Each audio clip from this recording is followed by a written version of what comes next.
If you don't know the one thing to change in your business to get more revenue, you don't have enough data. If you don't know what makes a client buy from you, if you don't know where your qualified leads come from, if you don't have data like this, then you're flying blind. Data is what turns guesswork and speculation into common sense. It makes things stupid simple. It makes things stupid clear. So today I'm going to show you how to get data like this that turns your business to a walk in the park, that makes your business easy to run and easy to scale. So let's get into it. So the first thing is that you need to know what makes a client actually buy from you. Just imagine how valuable it is if you know exactly where you got all your clients from, what made them buy, what assets made them actually convert, what made them book a call. If you know all of that, then your business becomes so easy. Then you know exactly what to do to get a client. And this is how you do it. You want to create an improvement form, or you can call it whatever you want, but you need to create a form like this that you give your clients in the onboarding. So these are the questions that you want to have in this form. The first thing is that you want them to tell you what the first touch point of them knowing you was. Where did they meet you for the first time? So based on this question, you know where people actually find you, where people see you for the first time. And this is so valuable because then you know how to get more people into your ecosystem. The next question you want to have is, out of the options, what made you convert from cold to warm and pay in full? And obviously hope that they paid in full. So this tells you what nurtured the lead. Here you know what got them to see you for the first time, but this tells you what got them to then want to work with you after seeing you. Then the next question is, what specifically made you convert? Please elaborate on your previous answer. So now you get more detail on your answer here. So what specific email, what specific video asset? So just think about it. If you know that one video is what gets most of your clients to buy, if you know that that video gets you the most clients, well, then you want every single lead, then you want every single person to go and watch that video so that you can get the most amount of clients. But if you don't have this information, if you don't know what video gets you the most clients, then it becomes very hard. But imagine how easy it is if you know that, for example, one email gets you 50% of your clients. I mean, then you can just force everyone to consume that email. It becomes so easy. Then the next question is, how long did it take for you to decide to work with me? And this is what tells you how long your sales cycle is, because it's very hard to know how long it actually takes for someone to book a call with you and want to work with you after seeing you for the first time, because you don't know when someone has met you for the first time. You don't know that. But with this question, you can know exactly if it takes 30 days, 7 days, 5 days, 50 days. So this gives you so much more context. Next question, what could I have improved to make you pull the trigger on an earlier point? So now they literally tell you what you should do to decrease your sales cycle, to make this shorter. For example, from 50 days to 30 days. They will tell you better sales call, better booking process. They tell you. You don't have to worry. You don't have to guess. Next question.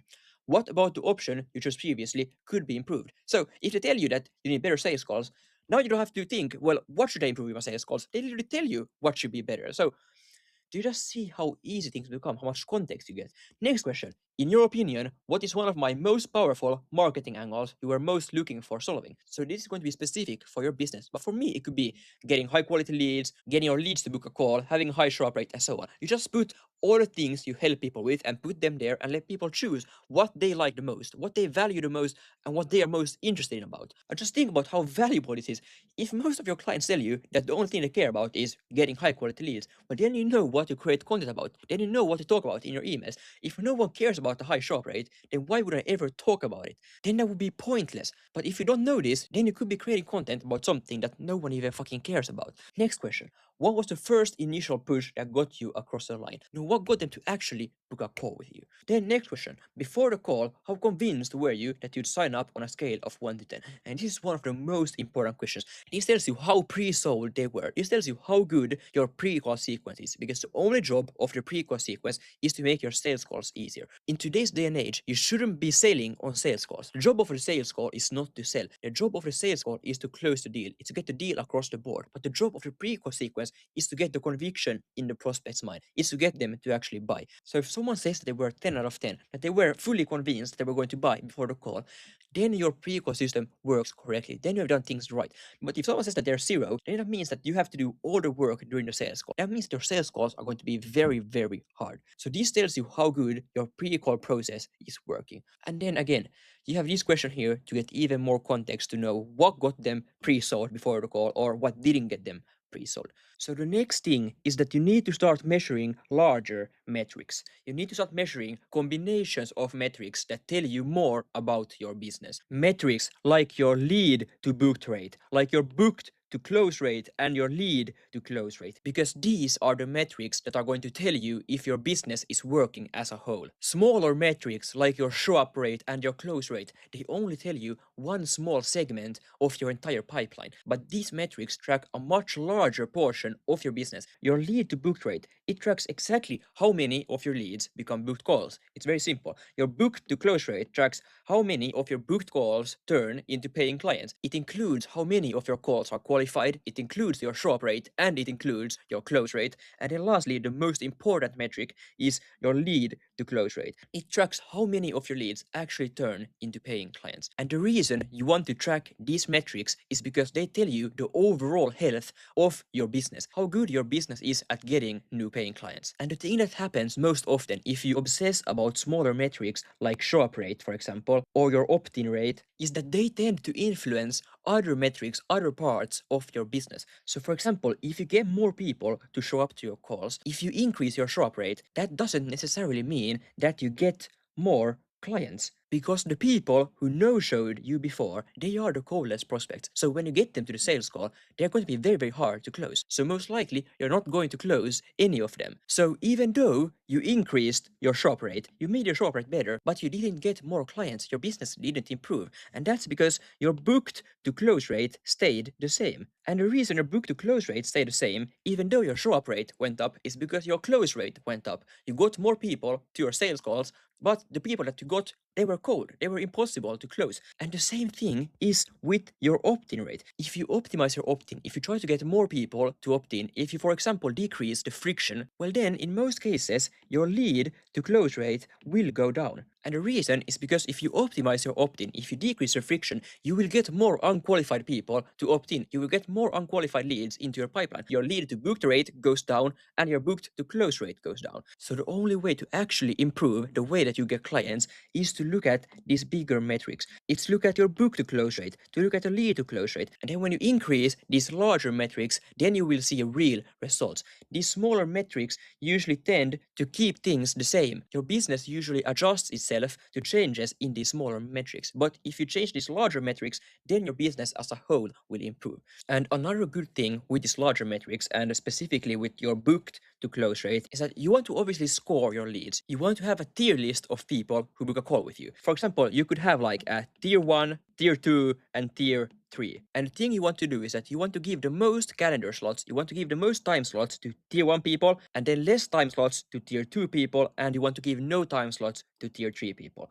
And this is so that your calendar doesn't clog up with people you don't want to work with. And how you actually do this is, obviously, tier 3 people, they are going to be unqualified people that you don't want to work with at all. But then we have tier 1 and tier 2. And as you probably realize, tier 2 people are going to be worse than at tier 1. But how you choose these tier 2 and tier 1 people is based on your booked to close rate. So different segments of your market will have different booked to close rate. So if we take an easy B2B example, well, if you work with a business that makes, let's say, 30k per month and businesses that make 50k per month, well, it may be that the businesses that make 30k per month, they have, let's say, a 10% booked to close rate. But the businesses that make 50k per month, they have a 20% booked to close rate. So that means that businesses that make 50k per month, they are twice more likely to become clients than businesses that make 30k per month. But if you still want to work with both of these businesses, then what you do is that you make every business that makes 50k per month, you make them tier 1, and you make the 30k per month business tier 2. So you choose these tiers based on their booked to close rate. The higher their booked to close rate is, the higher their tier. And then practically what you do in your calendar is that you give more time slots to these tier 1 people, because you don't want these 30k per month businesses to take up your entire calendar, because they are less likely to become clients. But as you see, there are so many things that you can do if you start tracking and using these larger metrics. So the next thing is your attribution and tracking. And I'm going to tell you straight away, if you don't know your numbers, then you can't do anything. The prerequisite to running any business business is that you need to know your numbers. You need to know every single number. If you don't know how many leads you get, if you don't know how many booked calls you get, if you don't know your shop rate, I mean, how do you ever expect to grow your business? How do you ever expect to know what's wrong, what's not working, what is working? How do you ever expect to find your constraint? I mean, it's impossible. So the first thing is that you need to know your numbers. And I mean every single one. You need to know how much you spend on ads, how many views you got, how many leads you got, how many leads booked a call with you, what's your show up rate, how many of your calls are with qualified prospects, what's your close rate, and so on. You need to know absolutely every single metric. But most likely you do have these numbers. This is quite basic. But the thing that most mess up with is with their attribution and with their tracking. So if you don't know, attribution is when you know exactly where your leads come from, where your booked calls come from, where they originated from. So for example, you want to know exactly from what sources you got your leads and what sources actually got them to book a call, because these sources are different. So attribution tells you, for example, that you got 60% of your leads from ads, you got 20% from Instagram, and let's say 20% came from YouTube. So now you know exactly where your leads came from. And imagine, think about this. If you don't know where your leads came from, you may think that you get most of your leads from Instagram. It may be that you spend most of your time creating content on Instagram. You maybe spend all your day creating Instagram Reels. But if you now see that only 20% of your leads came from Instagram and 60% came from ads, then you actually know where you should put more effort. Because it's stupid to spend your entire day creating content on Instagram if you only get 20% from it. And if you know this, now you realize that you need to spend more money on ads, and that's going to be the easiest way to scale, to get more leads. But then your sources that you get booked calls from, that can be completely different. It may be that you get 70% of your booked calls from YouTube, 25% come from Instagram, and only 5% come straight from ads. So if you also know that, then you know that you shouldn't stop creating YouTube videos. Then you know the actual job of your YouTube channel. You know, YouTube doesn't bring you new leads, it doesn't bring you new eyeballs, but YouTube is what actually converts your eyeballs into booked calls. And then you also know ads doesn't get you any calls. Ads are only for the top of funnel, to get new people into your ecosystem. But do you see how important it is to actually know this, to see where your leads come from, what the split is between your different channels, and where your calls come from? It's very important to split these two. And what's even more important is to actually know from what YouTube video you got your booked calls. Because if you know that, let's say, 90% of your calls from YouTube come from one singular video, well, then you want to force every single lead to go and watch the video, because that video is most likely to get them to book a call. And if you know that a certain video topic doesn't get you any booked calls, then you can just stop creating that video topic. But this just gives you so much context, it gives you so much insight. And with what I'm going to tell you next, this is going to give you even more insight, because you need to realize that not all your leads are going to be qualified. So if you know that 60% of your total leads come from ads and 20% of your total leads come from Instagram, but let's say that 90% of your qualified leads come from Instagram and only 10% of your qualified leads come from Instagram, then this paints a completely different picture. If you would only look at your total leads, then you would think that ads are 10 times better than Instagram. But if you know that almost all your qualified leads come from Instagram, then you know that Instagram is actually better. So do you see that if you don't have the complete picture, if you don't have the correct attribution, if you don't have the correct data, then you will be making the wrong decisions in your business. Then you wouldn't know where to put more effort. And then I want to talk about tracking for a little bit. So let's say you have, for example, an Instagram story sequence, or maybe you have an email sequence. So what you want to track, for example, in the Instagram story sequence, you want to track how many people actually view your story. So for example,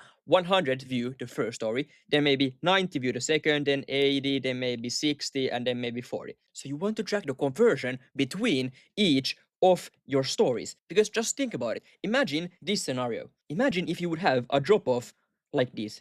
Imagine if you have 90 people who view one story, but then or next story, only 20 people view that. That means that you have a huge drop off here in between. That means that this story right here is complete garbage. That's shit. But if you don't track this, then you don't know what's working or what's not working. But if you see this, then you know that this story needs to be replaced. That story is shit. And then you can actually improve something. But if you don't track things, you don't know what's working and you don't know what's broken. The same is with an email sequence. It may be that you have a huge drop off between email 2 and email 3. And if you don't track things, you don't know. And it may be that email 3 actually has a very high conversion. It may be that email 3 actually gets all of your booked calls, but if you have a huge drop off before email 3, then there's a huge bottleneck that's easy to solve. You just need to fix your email 2. But if you don't track things, you don't know. You don't know what's broken and you don't know what to fix. And the same tracking also applies to your leads. You want to know exactly what your leads have done. You want to know where they came from, so attribution, as I told you, but you want to know what they did here in between, which pages they visited, which videos they watched, which case studies they consumed,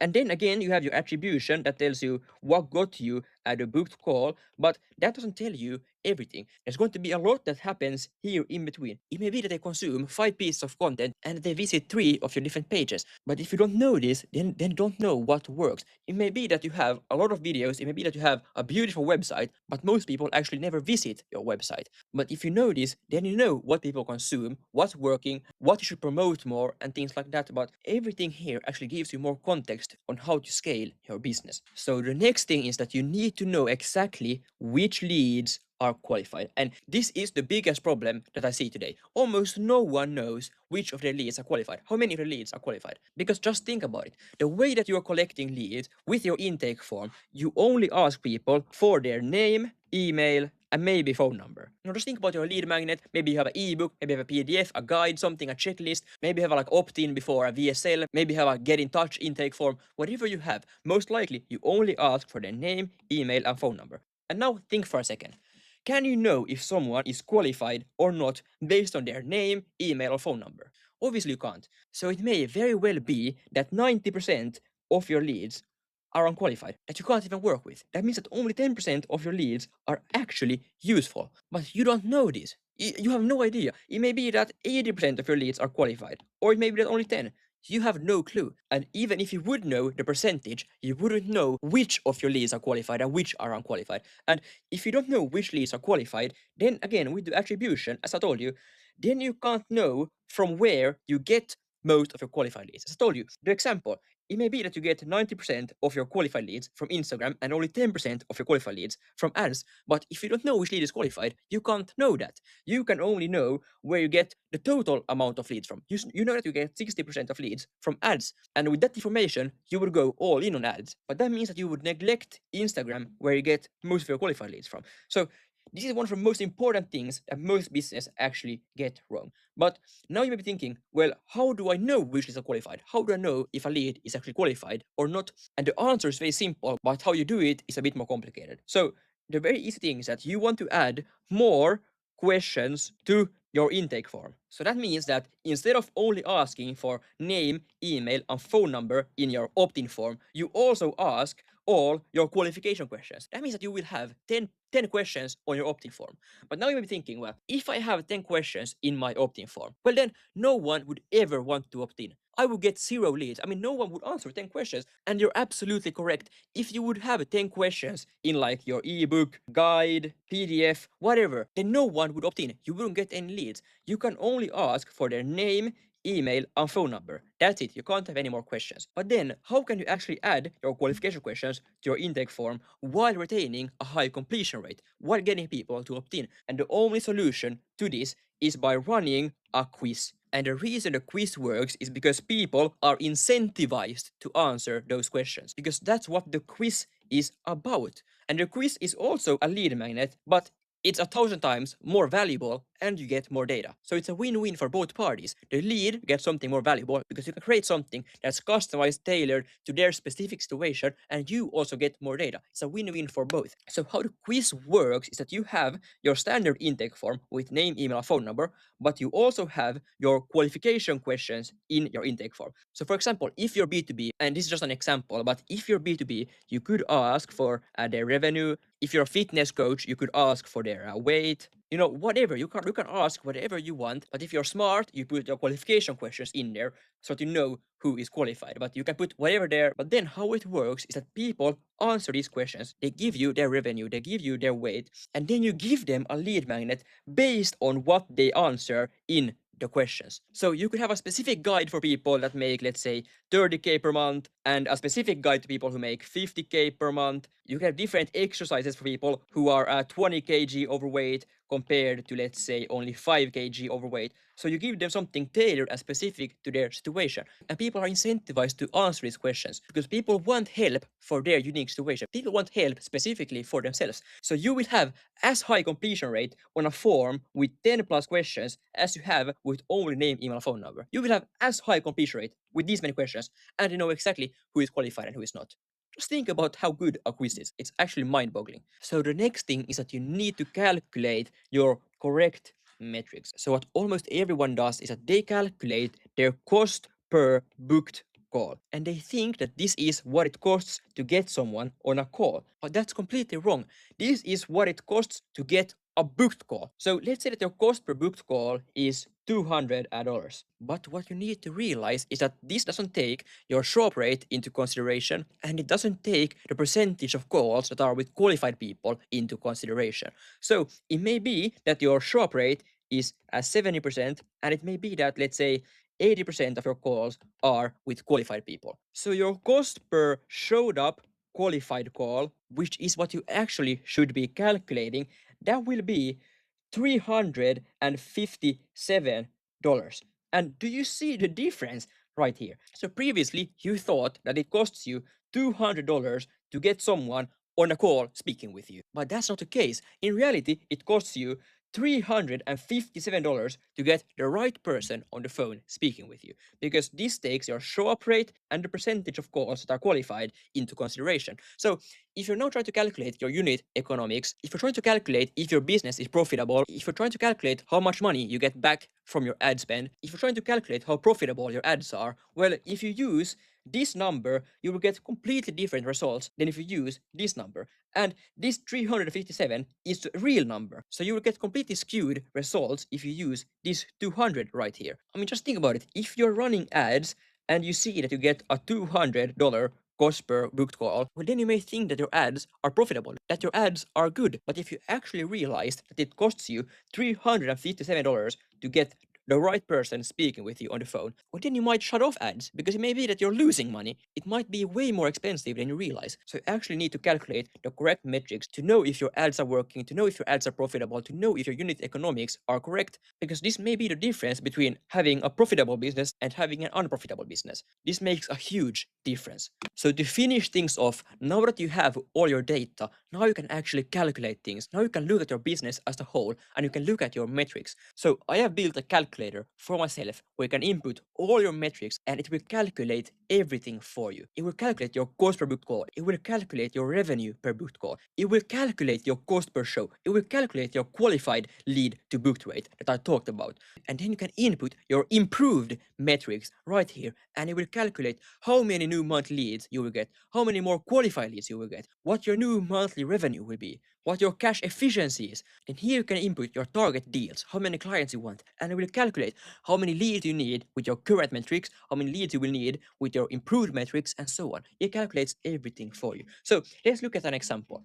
Let's say that your monthly ad spend is a good 5K. And let's say that you have a pretty standard cost per mil. You have maybe a $30 cost per 1,000 impressions. And let's say that your click-through rate is 2% in your ads and your opt-in page conversion rate is, let's say, 20%. And then if you scroll a bit down, we can choose the percentage of leads that are qualified. And with your standard like opt-in form that I talked about, you can't know the percentage of leads that are qualified. But if you have a quiz, you can know this. You can know that 70% of your leads are qualified. So now you know that your blended cost per lead is $8, but the cost per every qualified lead that you actually can work with is $11. So obviously the cost per qualified lead is going to be higher than your average cost per lead. And then if you run content, let's say that you post on Instagram. Let's say that you get on average 10K views per month, and let's say that you get 150 leads from your content.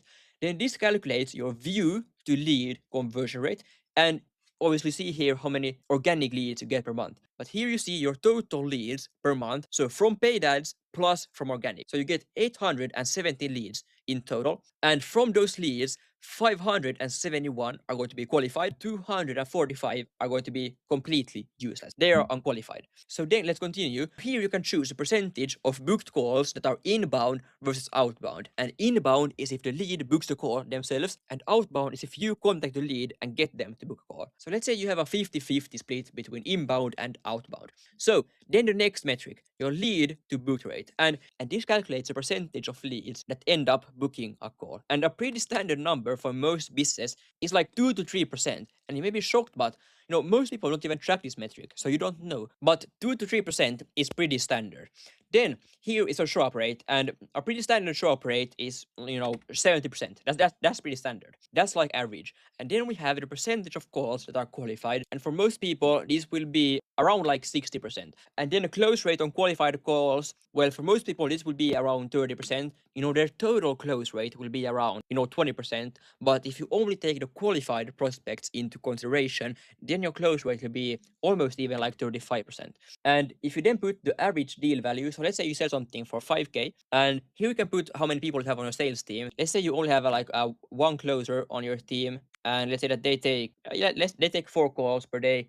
You don't have a 2-call process, and you as a founder, you take maybe 1 call per day. But now right here, you will see all your metrics, and it will actually calculate everything. So you see, you get 11.4 calls per month. You only have 7 actual sales calls because you have a 70% show up rate. And out of those 7 calls that are with qualified people, these are qualified calls that happen, you close 2.4 deals. So your monthly revenue is around 12k. And then this shows how much of your ad spend was completely wasted on unqualified leads. So 1.5k of your ads went straight in the bin for unqualified leads. You have 245 useless leads that are unqualified. You have 9.8 qualified booked calls, and 6.9 of those happen because of your show up rate. Your qualified lead to booked rate is 2.3% versus your total lead to booked rate is 2%. So here you can see that the qualified leads, the qualified prospects, are actually more likely to book a call than the standard prospects, than unqualified leads. And this further proves the point that qualified leads are so much more valuable because they are more likely to book a call, they are more likely to show up, and they are more likely to close. You can see that qualified leads are more likely to book a call. Then here you see your cost per booked call. Here you see your cost per qualified showed up call, which is the more important metric that I talked about. Here's your cost per showed up call. Here's your cost per acquisition. Here's your revenue per lead, here's your revenue per booked call, here's your cash efficiency ratio, so your revenue divided by your ad spend. Here you see your closer utilization, here you see founder hours on calls, and here you see revenue per founder hour. And then right here, it tracks and calculates how much money you're losing and leaving out on the table. You're losing out on 15k for leads who never end up booking a call. And this is calculated with the revenue potential per lead. And then you lose 6.8k to no-shows. You get 4.9 no-shows, and this is calculated with your revenue per booked call. Then you have unqualified calls taken. You take 2.3 unqualified calls, and this obviously wastes your time, but you also block a time slot that a qualified prospect could have booked. So here you lose 2k. And this would track how much money you lose to a bad close rate. But because you have a good close rate, we put 35%, you lose nothing because 33% is pretty standard. So in total, you lose 25k per month and lose 300k per year. This tracks everything. But now we can put our improved metrics in here and see how much money we could actually make. So this takes the same ad spend as before, but now we can change your cost per mil. So before your CPM was 30, but let's say that your CPM goes to 50. And let's say that your CTR is a bit higher, 2.5%, you improve it a bit, but let's say that you improve your opt-in rate a lot to 30%. Then let's say that you get more qualified leads because your CPM goes up, you improve your pixel conditioning and things like that, so you get, let's say, 80% qualified leads. So now you can see that your new cost per lead is 7 and it was 8, and your new cost per qualified lead is 8 and it was 11. And let's say that your Instagram is exactly the same, so you get 10k views and you get 150 leads. So now we can put your improved show up rate. So let's say that you improve your show up rate from 70% to, let's say, 85%, which is a good drop rate. Then you improve your qualification form to have 95% of your calls be with qualified people. And let's say that your close rate improves just a bit on qualified calls. Let's say it goes to 40%. And then I forgot we have your lead to book rate. So previously it was 2%, but let's say you improve your funnel a lot. So a good lead to book rate is like 7%. So now we can see how much money we could actually make if we dial in everything. So your new deals per month will be 20. Previously, you got 3 new deals per month. Your new monthly revenue, you will make 101k per month. Previously, you made 16k per month. So your revenue increasement will be 85k. You will make 500% more than previously. You will get 150 more qualified leads every single month. Your cost per acquisition will go down a lot. Your cost per qualified short-up call will go down a lot. Your revenue per lead will go up by a lot. Your cash efficiency will go up a lot. So your additional revenue per year is 1 million. And obviously, you can play around with these metrics. Obviously, it's not this easy to get 1 million more per year, but you get the point. Here you can track all your metrics, you can put this in, and it calculates everything for you. So that was everything. So if you have any more questions, I will leave my Instagram in the description below. So feel free to shoot me a DM, and I will be more than happy to help you out. See you in the next one.